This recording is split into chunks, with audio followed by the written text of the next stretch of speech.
saya serahkan surat permintaan maaf saya dan testimoni saya, kriminalisasi Mas Anas. Kuasa hukum saya silakan kepada Mas Anas Urbaningrum. Mudah-mudahan saya mendapatkan maaf dari beliau. Dan juga mudah-mudahan saya mendapat maaf dari Pak Jokowi yang sudah saya serang berkali-kali secara spiritual, Bu Mega yang sudah saya serang berkali-kali secara spiritual, Pak Budi Gunawan yang sudah saya serang berkali-kali secara spiritual, Pak Prabowo Subianto yang berkali-kali sudah saya serang secara spiritual. Saya mohon maaf yang sebesar-besarnya juga kepada Pak Antasari Azhar. Beliau juga tidak bersalah. Beliau juga korban kriminalisasi. Ya. Pepo berhenti, sudah cukup. Saya sudah tidak bisa menutupi Pepo lagi. Dan jangan sampai Pepo bilang tidak mengenal saya, daripada saya ungkap yang lain. Jadi saya masih punya banyak bukti tentang kejahatan. Jangan pernah Pepo mengelak tidak mengenal saya. Saya punya bukti yang masih saya simpan dan pasti akan saya keluarkan.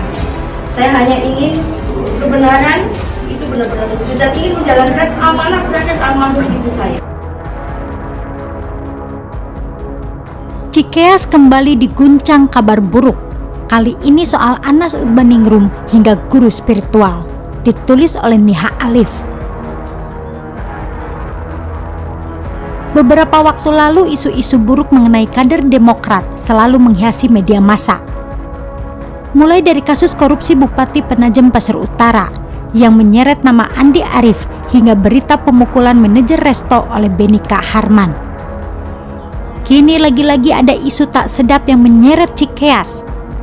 Adalah Elizabeth Susanti yang mengakui perbuatan buruk ke Anas Urbaningrum dan serang spiritual yang menyasar elit politik termasuk Jokowi. Tentu saja kabar buruk ini menambah daftar hitam mengenai perbuatan geng Cikeas. Kita tahu kalau nama Ibas juga sebelumnya sering disebut di kasus Hambalang. AHY juga dalam kepemimpinan partai sering disebut masih anak bawang. Di tengah elektabilitas Demokrat yang tak kunjung naik, termasuk nama AHY selaku ketua umum partai, kini isu adanya guru spiritual Cikeas yang diplot untuk menjatuhkan Anas dan beberapa tokoh nasional akan memperburuk citra AHY dan Partai Mercy. Lantas apa langkah Cikeas selanjutnya? Sebelumnya diberitakan tribunnews.com, terdakwa kasus Undang-Undang ITE Elizabeth Susanti meminta maaf kepada mantan Ketua Umum Partai Demokrat Anas Urbaningrum. Usai pembacaan putusan di Pengadilan Negeri Jakarta Pusat, Selasa 31 Mei 2022, Elizabeth justru mengungkapkan hal lain. Ia menyampaikan permohonan maaf kepada Anas Urbaningrum. Elizabeth mengaku bahwa dirinya lah yang turut menjebloskan Anas ke dalam penjara, di mana Anas Urbaningrum adalah terpidana dalam kasus proyek pembangunan pusat pendidikan, pelatihan, dan sekolah olahraga nasional, Hambalang, pada 2010 sampai 2012. Kala itu, lembaga anti rasuah itu menduga Anas menerima hadiah atau janji dari proyek senilai 2,5 triliun itu. Saya minta maaf dan mudah-mudahan saya mendapatkan maaf dari Mas Anas. Saya mohon maaf sebesar-besarnya, kata Elizabeth. Secara khusus, Elizabeth juga mengungkap bahwa dirinya mendapat perintah untuk turut menjebloskan Anas dari kelompok Cikeas. Ia pun menyebut nama-nama elit Partai Demokrat dan ex-pemimpin KPK di era pemerintahan Presiden SBY. Ia pun meminta kuasa hukumnya, yakni Fuad Abdullah, untuk menyerahkan surat permohonan maaf kepada Anas langsung ke tempat hukumannya di Lapas Sukamiskin, Bandung, Jawa Barat.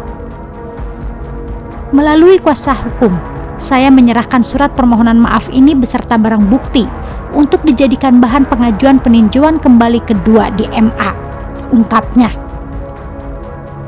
Selain ke Anas Urbaningrum, Elizabeth juga meminta maaf kepada Presiden Joko Widodo, Ketua Umum PDIP Megawati Soekarno Putri, Kepala Badan Intelijen Negara atau BIN Budi Gunawan, Ketua Umum Partai Gerindra Prabowo Subianto, serta mantan Ketua KPK Antasari Azhar.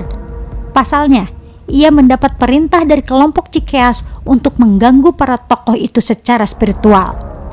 Diketahui, Elizabeth memang berprofesi sebagai penasehat spiritual. Semoga mendapat maaf dari Pak Jokowi yang serang berkali-kali secara spiritual, Bu Mega yang diserang berkali-kali secara spiritual, Pak Budi Gunawan serang berkali-kali secara spiritual. Pak Prabowo Subianto yang berkali-kali saya serang secara spiritual. Jelas Elizabeth. Dari pengakuan Elizabeth ini jelas diketahui betapa jahat dan liciknya geng Cikeas yang digawangi Papa Nobita. Padahal awal mula naiknya dia sebagai presiden bermodal cerita palsu seolah dirinya terzolimi. Namun saat menjabat, justru rakyat kecil yang ia injak-injak, termasuk lawan dan kawan politik yang ia anggap berseberangan. Wajar jika Antasari Azhar kemudian menjadi korban pesakitan dari geng Cikeas. Tampaknya ambisi mereka menjadikan AHY sosok capres atau cawapres di Pilpres 2024 kelak menuai jalan buntu. Meski sebelumnya Erlangga sempat terlihat dekat, tapi belakangan Golkar malah memilih berkoalisi dengan PAN dan PKB. Apalagi melihat berita-berita buruk mengenai kader Demokrat hingga adanya pengakuan Elizabeth. Dipastikan suara PD akan hancur lebur. Semoga saja geng Cikeas cepat bertobat sebelum karma besar menimpa mereka semua. Sebaiknya pimpinan Partai Demokrat diberikan pada kader lain yang mumpuni ketimbang Trah Pepo yang minim pengalaman politik. Kecuali kalau ambisi buta membuat mereka tutup mata. Sudah cukup 2 periode negeri ini dibiarkan autopilot, proyek mangkrak dan korupsi di mana-mana. Indonesia sudah cukup jauh berubah di bawah tangan Jokowi. Jangan sampai era kepemimpinan Pepo yang terkenal mangkrak kembali menghantui negeri ini. Begitulah dari Kura-Kura. Bagaimana menurut Anda? Artikel ini dilansir dari siwet.com.